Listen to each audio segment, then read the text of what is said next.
All right, let's jump right into it. You've absolutely heard the buzzwords by now, right? Bitcoin, Ethereum, Dogecoin. They get thrown around at dinner parties, they're constantly on the news, and they dominate social media. But let's be totally honest here.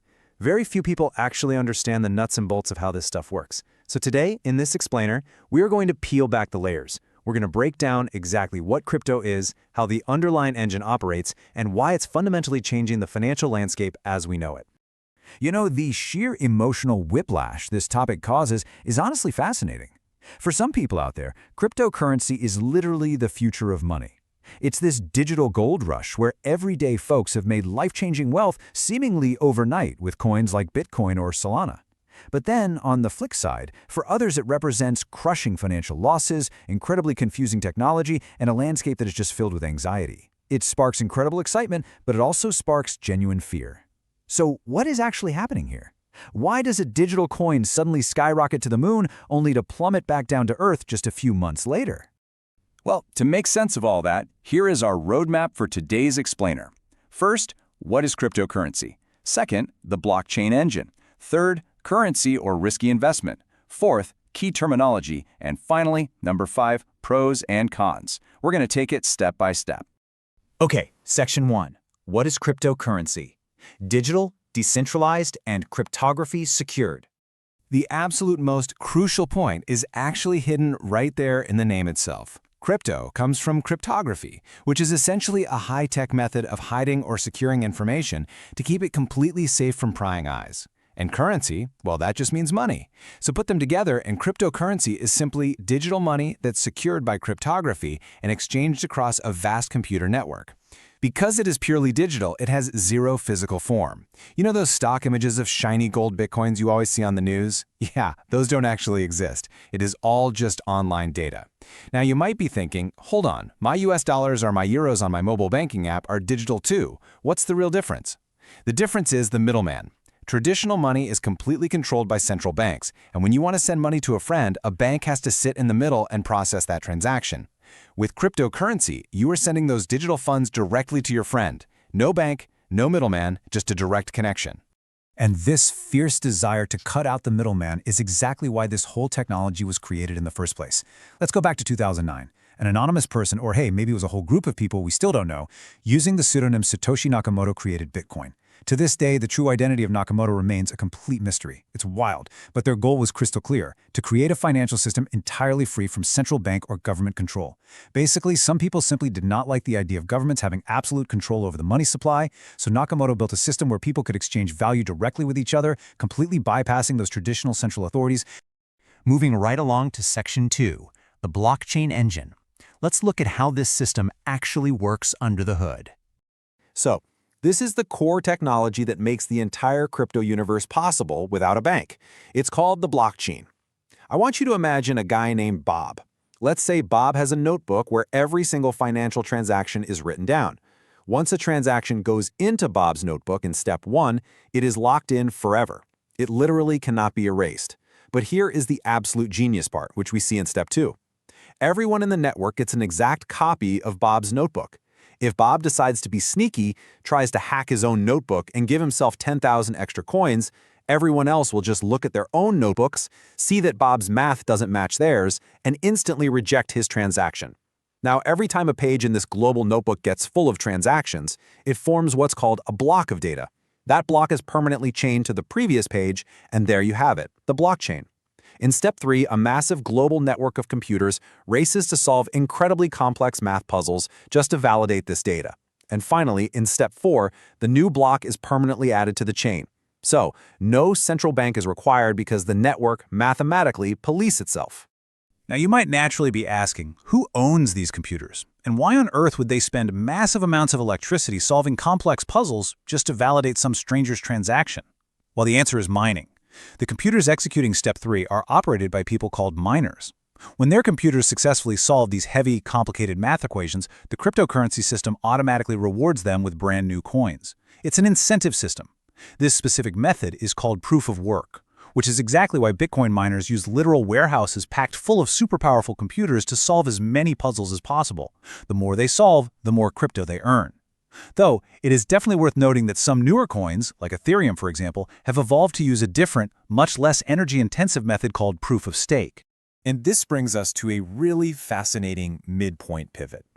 We have this brilliant, decentralized, cryptographically secure technology. It's a modern marvel. But here is the million-dollar question. Is cryptocurrency actually functioning as everyday money, like they're trying out in El Salvador? Or has it mostly just become a highly speculative, risky casino? Let's dive into that.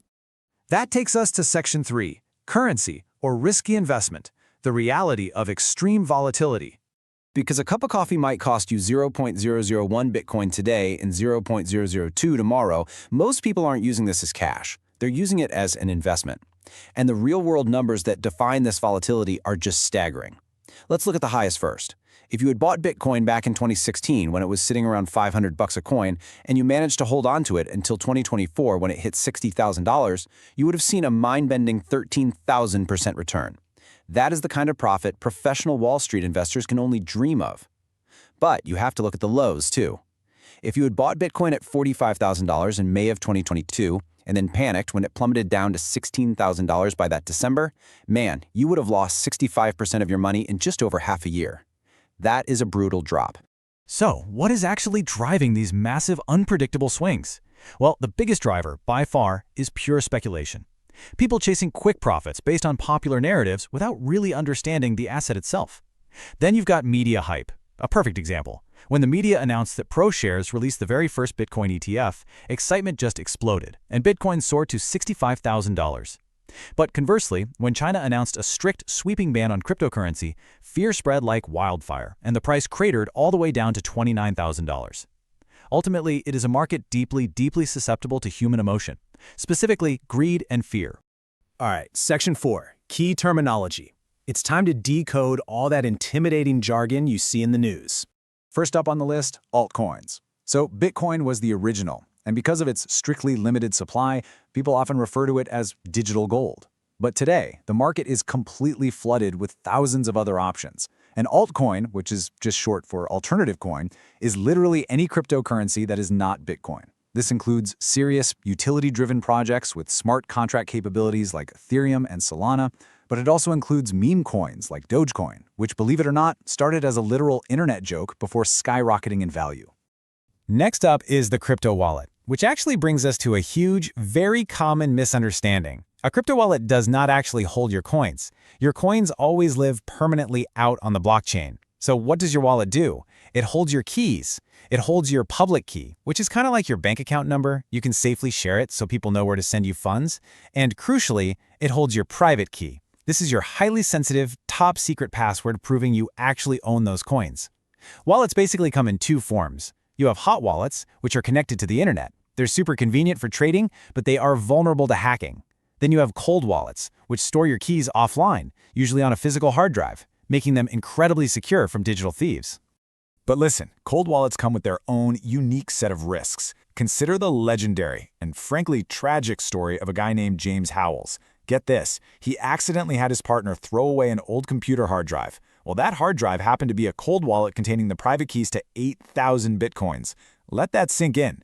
Because there is no central bank you can call to click forgot password, those coins are completely locked away forever unless he physically finds that drive. To this day, he's actively trying to get permission to excavate a city landfill to find it.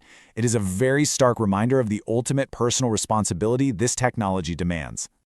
One last term you definitely need to know is a fork. Because these projects are completely decentralized, they are run by communities of independent developers all over the world. Naturally, sometimes those communities disagree on how to improve the software. For example, part of the Bitcoin community really wanted to increase the block size to make transactions much faster, while others fiercely disagreed, citing security concerns. When a disagreement like this reaches a boiling point, the blockchain literally permanently splits in two, like a fork in the road.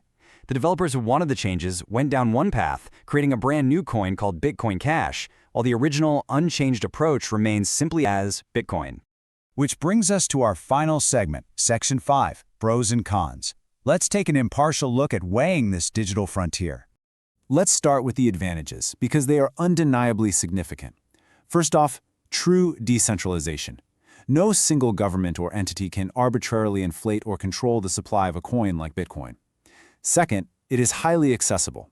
If you live in a region of the world where it's incredibly difficult to open a traditional bank account, literally all you need is an internet connection to participate in the global crypto economy.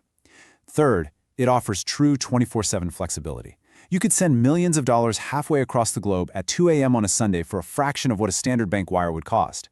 Fourth, it offers enhanced privacy through that cryptography we talked about. And finally, of course, the potential for massive returns. As we've seen, incredible wealth has been generated here, like Dogecoin jumping an insane 600% in just 3 months. I mean, not even Warren Buffett is hitting those numbers, right? But we have to be real here. Those advantages are strongly counterbalanced by severe risks. First up is that extreme roller coaster volatility we looked at earlier. You can become rich or lose your entire life savings in the exact same calendar year. Second, that wonderful privacy we just praised, it's a double-edged sword. It makes crypto a massive hotbed for criminals moving illicit funds and laundering money. Third is regulatory uncertainty. Governments around the world are still scrambling, trying to figure out exactly how to handle this, which is exactly why it became such a massive, fiercely debated topic during the 2024 US presidential election. Fourth, the space is just rife with scams, fake websites, phishing links, and completely empty promises. And fifth, perhaps the most dangerous of all, there is absolutely zero consumer protection.